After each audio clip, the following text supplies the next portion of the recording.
Pemirsa, Timnas Indonesia bersiap untuk menghadapi Laos di matchday kedua fase grup Piala AFF 2024. Memiliki rekor yang apik di 5 pertandingan terakhir saat menghadapi Laos menjadi modal para punggawa tim Garuda untuk meraih 3 poin di kandang sendiri.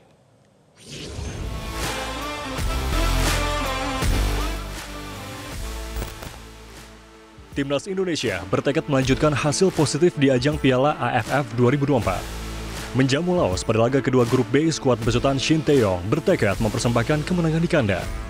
Jelang laga ini, skuad Garuda memiliki bekal yang positif usai menang di markas Myanmar dengan skor 1-0 beberapa hari lalu. Skuad Garuda yang bermaterikan pemain muda diharapkan makin padu dengan persiapan dan jarak waktu pertandingan yang cukup padat.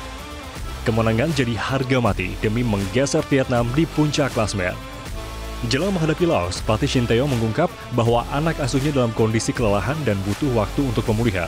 Namun skuad Merah Putih yang didominasi oleh pemain muda diharapkan mampu mengatasi waktu pemulihan dengan cepat.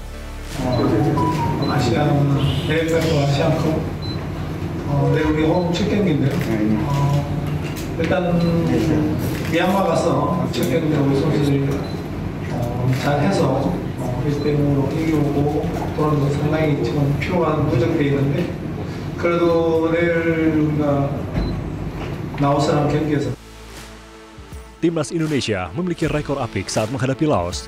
Dari 5 pertemuan terakhir, Indonesia berhasil menang sebanyak 4 kali dan hanya 1 kali ditahan imbang. Dalam pertandingan sebelumnya, Laos takluk 1-4 dari Vietnam. Meski kalah, Garuda wajib waspada. Pasalnya Laos sempat menahan imbang Vietnam tanpa gol di paruh pertama. Menuju laga ini, pelatih Laos, Ha Hyuk Jun, bakal mengerahkan kekuatan terbaiknya dan siap untuk menjadi batu sandungan bagi skuad Garuda. Tim Liputan Metro TV. Dan pemirsa, untuk mengulas jelang pertandingan Timnas Indonesia menghadapi Laos di babak penyisihan grup Piala AFF 2024 malam nanti, kita bergabung bersama dengan pengamat sepak bola Binder Singh. Bung Binder, selamat sore. Selamat sore Mas Leonard. Ya, Bung Binder, di pertandingan pertama Indonesia menang lawan Myanmar, tapi 1-0 saja. Dan di pertandingan kedua nanti malam, semuanya memperkirakan Indonesia akan tetap menang. Kalau Anda melihat dengan materi pemain Indonesia adalah yang termuda di antara tim AFF lain pada tahun ini, berapa nol Indonesia bisa menang kalau Anda lihat? Itu dulu, Bung Binder. Kalau soal berapa nol tergantung ya, pemain-pemain mana saja yang nanti akan diturunkan oleh Shin Tae-yong. Karena mungkin juga Shin Tae-yong akan melakukan rotasi di line up. Dan jika rotasi itu dilakukan secara besar-besaran, mungkin mulai dari penjaga gawang sampai ke pemain bertahan tengah dan depan, ya artinya akan sulit juga bagi para pemain untuk bekerja sama. Jadi saya pikir kalau soal berapa nol menang, ya untuk saat ini belum bisa diprediksi. Tapi kalau menurut saya dengan rotasi juga yang dilakukan nanti oleh Shin Tae-yong, seharusnya timnas kita bisa menang dengan selisih 2 gol. Mungkin 2-0 atau juga 3-1. Disebut-sebut Bung Binder, Indonesia nanti akan memainkan pola 3-4-3 dan Laos akan memainkan pola yang bertumpuk di belakang, kalau saya lihat 5-4-1 katanya begitu. Ini akan mempersulit timnas Indonesia membobol gawang Laos atau seperti apa kalau Anda lihat? Iya, biasanya timnas kita kan kalau berhadapan dengan tim yang bermain ultra defensif pasti akan sulit. Bukan artinya kemampuan dari para pemain kita itu tidak baik ya. Cuma kan kalau kita cermati rekam jejak dari timnas kita, baik yang senior ataupun yang U23 ya sebelumnya, kesulitannya kan adalah dalam urusan mencetak gol dari striker ya. Bahkan di pertandingan pertama pun lawan Myanmar sudah diturunkan Arkan Kaka, Hoki Caraka, Rafael Strike, Marcelino, sampai Victor Detan. Tapi yang mencetak gol juga, ya artinya karena ada upaya dari Asnawi kemudian ada gol yang tercipta. Berarti memang masalah dari timnas kita nih masih sama, yaitu berada di lini depan. Artinya kalau Laos bertahan total, ya sedikit banyak akan menyulitkan timnas kita untuk mencetak gol.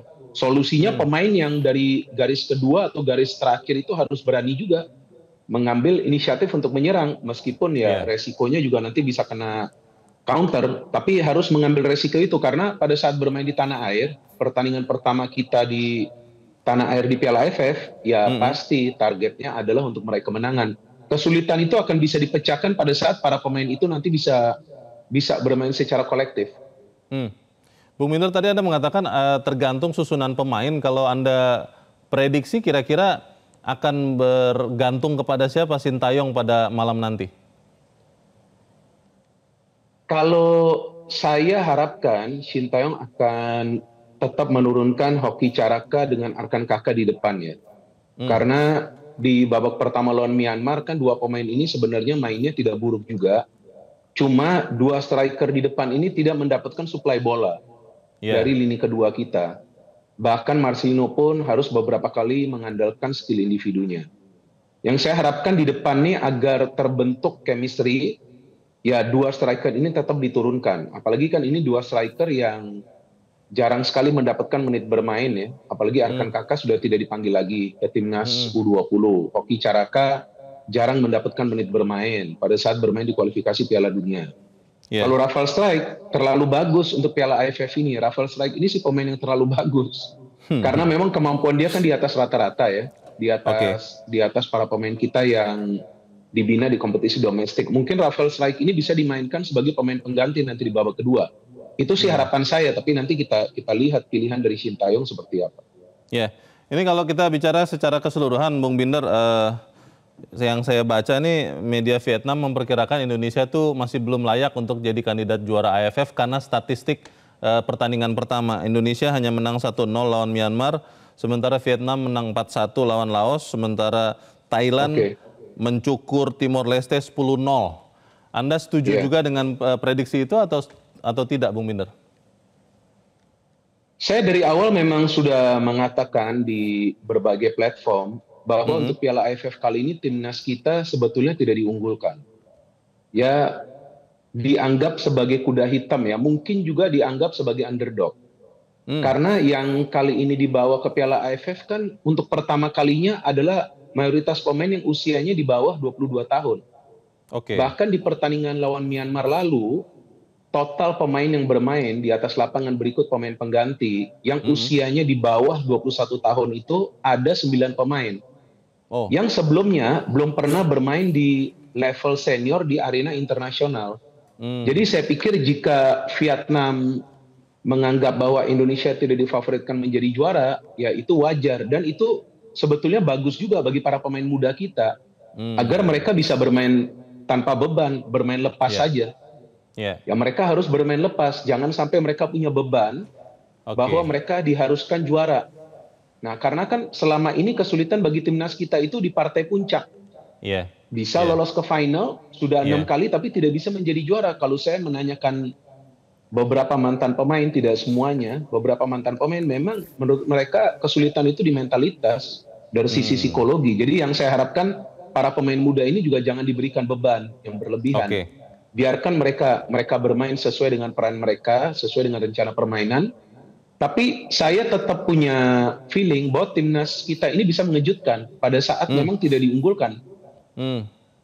Ketika menjadi underdog ada kemungkinan dia malah bisa menunjukkan prestasi sebaliknya. Ini terakhir saya mau bertanya ke Bung Binder, sekian Piala AFF Indonesia belum pernah jadi juara. Tadi Anda katakan 6 kali runner up. Tahun ini kira-kira ada peluang tidak, ada kejutan Indonesia bisa jadi juara, Bung Binder?